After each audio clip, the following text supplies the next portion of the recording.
কবির কথায় কষ্ট আছে ভীষণ আমার, কষ্ট আছে তবু মাথা তুলে বলবো না গো, কষ্ট আছে প্রভু। কষ্ট আছে বলবে সেই ভেতরে যার সূর্য নেই, কিংবা যার সূর্যটাই সবটা নিভু নিব। দেখুন, নতুন বাংলা বছর, আর আমরা এই নতুন বাংলা বছরে কিভাবে ভালো থাকবো তার প্রচেষ্টাতে ব্রতী হয়েছি। আমরা যারা অ্যাস্ট্রোলজিকে ভীষণভাবে মানি, তারা অ্যাস্ট্রোলজির সাথে যুক্ত আছেন এমন কিছু মানুষের মধ্যে একজন মানুষ আছেন শ্রী শান্তনু শাস্ত্রী। তাকেও আমরা ভীষণভাবে মানি, কারণ তার অধ্যাবসায়, তার বিদ্যা আমাদেরকে প্রতিনিয়ত আপগ্রেড করছে এবং ভালো থাকার দিকে এগিয়ে নিয়ে যাচ্ছে। তো আমি তা নিয়ে আজকে আবারও ওনাকে নিয়ে চলে এসেছি। আমরা স্টুডিওতে তাকে পেয়ে গেছি। চলুন তাকে স্বাগত জানিয়ে আজকে আমরা শুরু করব আজকের অনুষ্ঠান। নমস্কার দাদা। নমস্কার দাদা, আমরা বাংলা নতুন বছরের বাংলার কিভাবে এই নতুন বছরটা যাবে রাশিগতভাবে সেটা জানছি। কয়েকটা আমাদের এর আগের ভিডিওগুলোও হয়েছে। আজকে যে রাশি সম্পর্কে জানতে চাইছি, বা আমাদের দর্শক বন্ধুরা যে রাশি সম্পর্কে ভীষণভাবে আগ্রহী, তা হলো কন্যা রাশি। তো কন্যা রাশির একটা ওভারঅল যদি তুমি রিভিউ আমাদের দাও। কন্যা কালপুরুষের ষষ্ঠ রাশি, এর অধিপতি হচ্ছেন বুধ।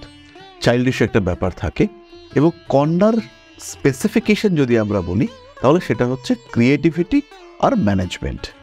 বুধের দ্বারা প্রভাবিত হওয়ার কারণে কন্যা অসাধারণভাবে শিখতে পারেন, যে কোনো বিষয়ে দ্রুত শিখে নেবেন কন্যা রাশির মানুষরা, লগ্নের মানুষরা। সেকেন্ডলি, কন্যা প্রচণ্ড পরিশ্রমী, এবং এই পরিশ্রম, অধ্যবসায়, চেষ্টা কন্যাকে এগিয়ে নিয়ে যাবেন। কিন্তু যখন আমরা ওভারঅল ভাববো এবং নতুন বছর নিয়ে ভাববো, কন্যার ক্ষেত্রে কিন্তু একটা কষ্ট আছে। আমাদের আজকের আলোচনা শুরুই হয়েছে কষ্ট দিয়ে।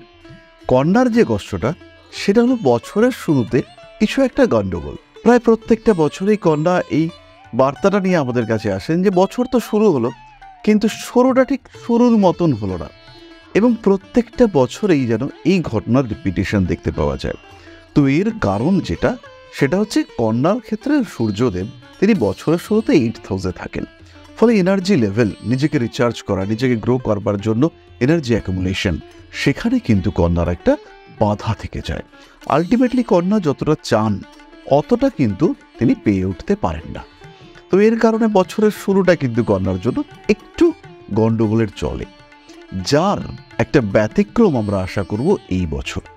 12 বছর পরে দেবগুরু বৃহস্পতি কন্যার নবমে রয়েছেন, এবং এই 12 বছর পরে নতুন একটা বছর কন্যা পাচ্ছে, একটা নববর্ষ পাচ্ছে, যে সময় কন্যার নবমে বৃহস্পতি রয়েছেন। চতুর্থপতি সপ্তমপতি বৃহস্পতি কন্যার নবমে থেকে কন্যার এনার্জি লেভেলে একটা স্টেবিলিটি ফ্যাক্টর এটা অ্যাড করেছেন।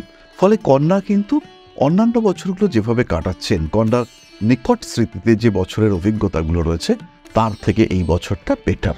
যে কোনো ক্ষেত্রেই, সেটা স্পিরিচুয়াল ফিল্ডে হতে পারে, সেটা স্বাস্থ্যের দিকে হতে পারে, সেটা কর্মের দিকে হতে পারে, অর্থের দিকে হতে পারে, একটা ওভারঅল স্টেবিলিটি যে আছি, ভালো চলে যাচ্ছে।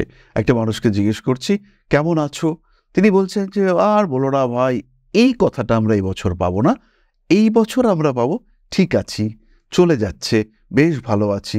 কিছু কিছু মানুষ এটাও বলবেন দুর্দান্ত আছি। ফলে অন্যান্য বছরের থেকে এটাকে একটু আলাদা, একটু বেটার করে আমরা ভাবতেই পারি। তো কর্মের ক্ষেত্রেও কি এটা একটু বেটার করে ভাবা যাবে? মানে যারা চাকরিজীবী রয়েছেন বা চাকরিজীবীতে প্রবেশ করতে চলেছেন তাদের ক্ষেত্রে? কর্মের ক্ষেত্রে বছরের প্রথমেই মঙ্গল, যে কন্যার জন্য বেশ দুষ্ট গ্রহ, সে 10th হাউসে থাকছে। ফলে কাজের জায়গাতে ঝামেলা, অশান্তি, উদ্বিগ্নতা, এই বিষয়গুলো আমরা দেখতে পাবো বছরের শুরুতে। কিন্তু মে মাসের 14 তারিখের পরে এই বৃহস্পতি কিন্তু প্রবেশ করছে কন্যার 10th হাউসে। তখন একটা ব্যালেন্স ক্রিয়েট হবে। আবার মে মাসের 18 তারিখে, মানে জ্যৈষ্ঠ মাসটা জাস্ট পড়ছে, তার পরে পরেই রাহু প্রবেশ করছে কুম্ভ রাশিতে। ফলে রাহু বৃহস্পতির মধ্যে দৃষ্টি বিনিময়ে অ্যাক্টিভ গুরুচণ্ডাল যোগ তৈরি হবে, এবং সেটা কিন্তু কন্যার 10ম, 6th এগুলোকে কানেক্ট করবে। এর ফলে কন্যা রাশি বা লগ্নের মানুষদের কাছে বাড়বে অপরচুনিটি, প্রচুর অপরচুনিটি বাড়বে। রাহু যে অপরচুনিটি নিয়ে আসবে সেটা স্টেবল নয়, কখনো স্টেবল নয়।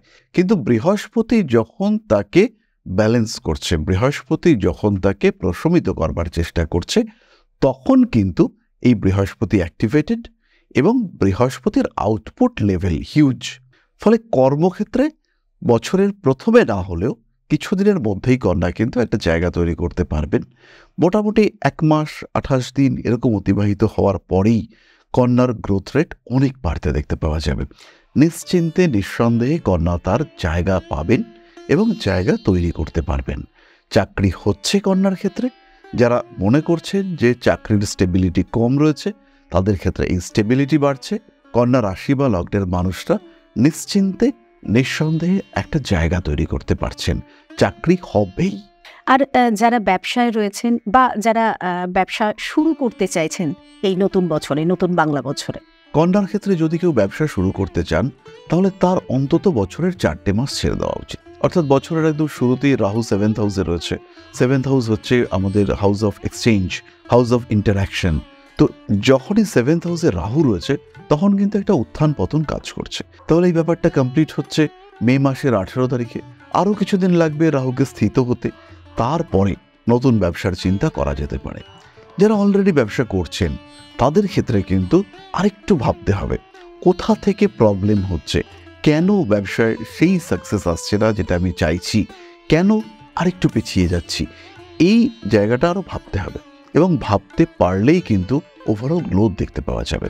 ডেভেলপমেন্ট গ্রোথ এর জন্য পরিকল্পনা করার অবশ্যই দরকার। আর ব্যবসা শুরু করবার ক্ষেত্রে যদি লোন নিতে হয়, যদি টাকা পয়সা কারোর কাছ থেকে বড় করতে হয়, সেটা ইন্ডিভিজুয়াল হতে পারে, ব্যাংক হতে পারে, ফাইন্যান্স কোম্পানি হতে পারে, রিলেটিভ সার্কেল হতে পারে, সেইখানে কোনো ইন্ডিভিজুয়ালের থেকে যদি টাকা বড় করতে হয় সেই ক্ষেত্রে কিন্তু 7 বার ভাবতে হবে যে এই টাকাটা যে নিচ্ছি এটা মিসইউজড হয়ে যাবে না তো, এটা ভুল জায়গায় খরচ হয়ে যাবে না তো। এই সমস্ত ভাবনা চিন্তা করেই কন্যাকে এগোতে হবে, সেই ক্ষেত্রে সাকসেস আসবে। কয়েকটা ব্যবসা একটু বলে দিই, যেমন হচ্ছে ড্রাই ফুডের ব্যবসা, উন্নতি রয়েছে। ড্রাই ফ্রুটসের ব্যবসা, উন্নতি রয়েছে। পেট শপ, সেখানে হিউজ ডেভেলপমেন্ট রয়েছে। এডুকেশন মেটেরিয়ালসের ব্যবসা, হিউজ ডেভেলপমেন্ট। সাইকেলের ব্যবসা, লোহার ব্যবসা, প্রচুর উন্নতি রয়েছে। সেলফ প্রফেশন, অর্থাৎ যারা আমাদের মতন অ্যাস্ট্রোলজি করছেন, যারা কোনো বিনোদন জগতে রয়েছেন, যারা শিল্প চর্চা করছেন, তাদের ক্ষেত্রেও এই বছরটা ভালো। কিন্তু একটি বিষয় খেয়াল রাখতে হবে, এই বছরে ভালো হওয়ার জন্য উন্নতি হবে, আর এই বছরে কিন্তু শত্রুতা সেটাও বাড়তে দেখতে পাওয়া যাবে। কারণে অকারণে মানুষ হঠাৎ করে পছন্দ করা বন্ধ করে দিল। দিব্যি কাজ পাচ্ছিলেন, হঠাৎ করে কাজগুলো স্টপ হয়ে গেল। তো এই বিষয়টি কিন্তু কন্যার ক্ষেত্রে দেখতে পাওয়া যাবে।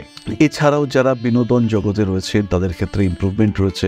যারা হাতের কাজ করেন, হতেই পারে তিনি শিল্পী, আবার এটাও হতে পারে তিনি একটা হ্যান্ড ইনস্ট্রুমেন্ট ইউজ করছেন, তো এদের ক্ষেত্রে কিন্তু বছরের প্রথম 4 মাস ডিস্টারবেন্সেস থাকছে।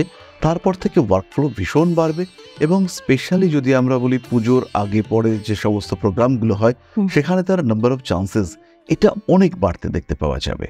যারা অ্যাস্ট্রোলজি প্রফেশনাল রয়েছেন তাদের ক্ষেত্রে কিন্তু কেতু দ্বাদশে প্রবেশ করছে, ফলে কেতুর একটা ইম্প্যাক্ট সেটা আমরা 8th হাউসে দেখতে পাবো। তাদের ইমপ্রুভমেন্ট হবে, তারা যে প্রেডিকশন করছেন সেগুলো বাস্তব হওয়ার সম্ভাবনা সেগুলো বাড়তে দেখতে পাওয়া যাবে। এবং আলটিমেটলি এই প্রফেশনের ক্ষেত্রেও হিউজ গ্রোথ, নতুন করে শুরু যারা করতে চাইছেন তাদের ক্ষেত্রেও গ্রোথ দেখতে পাওয়া যাবে। তো সেলফ প্রফেশনে তো এরকম অনেকেই আছেন যারা শেয়ার মার্কেটে নিজেদের অনেকটা মানে আমি বলবো তো লাক অ্যাপ্লাই করছেন বা ট্রেডিং যারা করছেন, তাদের ক্ষেত্রে কি বলবেন? ট্রেডিং বিষয়টা তো বেশ জটিল। যারা হচ্ছে গিয়ে লাক ফ্যাক্টরের উপরে বেস করে একদম ক্যাজুয়ালি ট্রেডিং করছেন তাদেরকে আমি বলবো এবার বন্ধ করার সময় এসেছে, এবার পড়াশুনো করতে হবে। পড়াশুনো না করে নিজেদের ইচ্ছায় ট্রেড করা এটা কিন্তু ডোবাবে। যারা পড়াশুনো করছেন, যারা এই মার্কেট নিয়ে রিসার্চ করছেন তাদের ক্ষেত্রে কিন্তু বছরের একদম শুরুতেই হিউজ ডেভেলপমেন্ট না হলেও মোটামুটি 2 মাস অতিবাহিত হওয়ার পর থেকে গ্রোথ দেখতে পাওয়া যাবে, তারা এগিয়ে যাবেন। আবার বেশ কিছু মানুষের ক্ষেত্রে দেখতে পাবো তারা চাকরি ছেড়ে স্টক মার্কেটে ঢুকছেন, আর কিছু মানুষের ক্ষেত্রে উল্টোটা দেখতে পাবো, তারা কিন্তু স্টক মার্কেট ছেড়ে সাধারণ চাকরিতে প্রবেশ করছেন। এই সংখ্যাটাও কিন্তু এই বছর কম হবে না। বহু মানুষ রয়েছেন তারা স্টক মার্কেটে বেরিয়ে গিয়েছিলেন, আবার তারা পুরনো কোম্পানিতে ফিরে আসতে চাইছেন। এটাও কিন্তু আমরা বেশ কিছু বহু মানুষের ক্ষেত্রে দেখতে পাবো। তো এবারে একটু রেমেডিতে চলে আসি, যে ওভারঅল আমরা যদি একটু রাশিভিত্তিক রেমেডি দেখি তাহলে সেটা কিভাবে কি হবে? কন্যা রাশির মানুষদের ক্ষেত্রে বেস্ট রেমেডি হচ্ছে নবগ্রহ স্তোত্র। আমরা যে নবগ্রহ স্তোত্র পাঠ করি, ওং জপা কৌসুম শঙ্কাশং কশ্যপেয়ং মহাদৌতিম, এর যে 9টা লাইন আছে, অ্যাকচুয়ালি 12টা লাইন, কিন্তু অ্যাটলিস্ট নট অ্যালাইন কেতু পর্যন্ত, এটা আমাদের ডেলি পড়তে হবে। আমরা ঘিয়ের প্রদীপ জ্বালাবো, ঘিয়ের প্রদীপ আমরা জ্বালাবো হনুমান মন্দিরে, এবং এই প্রদীপটা যাতে কেউ নিভিয়ে না ফেলতে পারে এমন একটা জায়গা বেছে সেখানে জ্বালাতে হবে। প্রতি শনিবার, প্রতি মঙ্গলবার মাস্ট এই ঘিয়ের প্রদীপ। যারা পড়াশোনার উপরে স্টক মার্কেটে ইনভেস্ট করছেন তাদেরকে আমি বলবো বছরের প্রথম 2 মাস বৈশাখ জ্যৈষ্ঠ ছেড়ে দিয়ে তারপরে হচ্ছে গিয়ে বড় ইনভেস্ট তারা করতে পারেন। প্রথমেও করতে পারেন, কিন্তু একটা রিস্ক ফ্যাক্টর থাকছে, এই টাইমটা ছেড়ে দিয়ে তারপরে করা যেতে পারে। আর কন্যার জন্য একটা স্পেসিফিক জিনিস আমি বলবোই, সেটা হচ্ছে গিয়ে এই বছরে কন্যার একটা বিগ চেঞ্জ, এটা কিন্তু আমরা এক্সপেক্ট করব। স্পেশালি যারা লটারির টিকিট কাটেন, কিংবা যারা ওই ব্রোকার, যারা খুব বড় জমির কাজকর্ম করেন, সেই সমস্ত মানুষদের ক্ষেত্রে কিন্তু হিউজ ডেভেলপমেন্টের সম্ভাবনা, মানে প্রাপ্তি যোগ আছে, প্রাপ্তি যোগ এটা কিন্তু চরমভাবে রয়েছে। এবং যারা লটারি কাটেন, এখন তো প্রচুর মানুষ অনেক হিসেব নিকেশ করে খাতায় সংখ্যা লিখে লটারি কাটেন, এটা আমি দেখেছি। তো এত কিছু লাগছে না, একদম সিম্পল ওয়েতে লটারির টিকিট কাটবেন এবং টাকাটা পাবেন, এইরকম স্মুথ ইভেন্ট সেটা কিন্তু কন্যার ক্ষেত্রে ঘটতে চলেছে। কন্যা তার ফল পাবেন, কন্যা তার লাভ পাবেন, জীবনে উন্নতি ডেভেলপমেন্ট আসবেই। চেম্বার যদি জানতে চান তাহলে বলবো যে দমদম ক্যান্টনমেন্টে কিন্তু শ্রী শান্তনু শাস্ত্রীর নিজস্ব চেম্বার রয়েছে। আসার আগে অবশ্যই কিন্তু কল করবেন, এই মুহূর্তের নাম্বারগুলো আপনাদের স্ক্রিনে ফ্ল্যাশ হচ্ছে।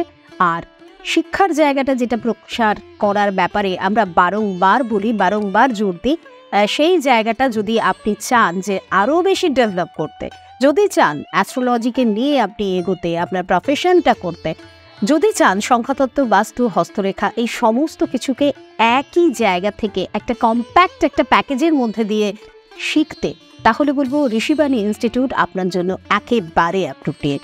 বাকিটা চলুন দাদার থেকে জেনে নিই। 2018 থেকে আমরা অনলাইন ক্লাস করাই, এবং ওয়েস্ট বেঙ্গলে আমরা প্রথম অনলাইন অ্যাস্ট্রোলজি ক্লাস করানো স্টার্ট করি। এখন অনলাইন এবং মানুষের প্রয়োজন, ইচ্ছায় অফলাইন এই দুটোই প্রসেস রয়েছে। অনলাইনের ক্ষেত্রে তো যে কোনো জায়গা থেকে করা যেতে পারে, যে কোনো সময় পার্টিসিপেট করা যেতে পারে। অফলাইনের ক্ষেত্রে কিন্তু কিছু বাইন্ডিংস থাকে, বাট অফলাইনের ক্লাসও আমাদের খুব ভালো হয়। যারা একটা সিস্টেমেটিক সায়েন্টিফিক সিলেবাস, একটা প্রপার ওয়ে, প্রপার টিচার শিখতে চাইছেন, যারা এমন চাইছেন যে টিচার শুধু পড়াবে না, টিচার শিখিয়ে দেবে, এবং টিচারের পড়ানোটা কমপ্লিট হয়ে যাওয়ার পরে আমাকে ভাবতে হবে, আমাকে আর পড়তে হবে না, এই ওয়েতে যারা শিখতে চাইছেন তারা কিন্তু সরাসরি আমাদের সঙ্গে যোগাযোগ করবেন। এবং শুধু জ্যোতিষ নয়, জ্যোতিষ, সংখ্যাতত্ত্ব, বাস্তুশাস্ত্র এবং হস্তরেখা, এই 4টির কম্বিনেশন, এটা কিন্তু আমরা আপনাদেরকে শেখাবো। তার ফলে আপনার জীবনে যখন অ্যাস্ট্রোলজিকে অ্যাজ এ প্রফেশন অ্যাকসেপ্ট করবেন, জীবন অনেকটাই স্মুথ, অনেকটাই বেশি সুন্দর হয়ে উঠবে। আজকের মতো আমাদের অনুষ্ঠান এখানেই শেষ করছি। পরবর্তী অনুষ্ঠানে অবশ্যই চোখ রাখুন, কারণ অনেক কিছু আছে জানার, অনেক কিছু আছে বোঝার, এবং এই সমস্তটাই কিন্তু আপনাদের সামনে তুলে ধরেন শ্রী শান্তনু শাস্ত্রী। ধন্যবাদ। নমস্কার, জয় মা আদিশক্তি।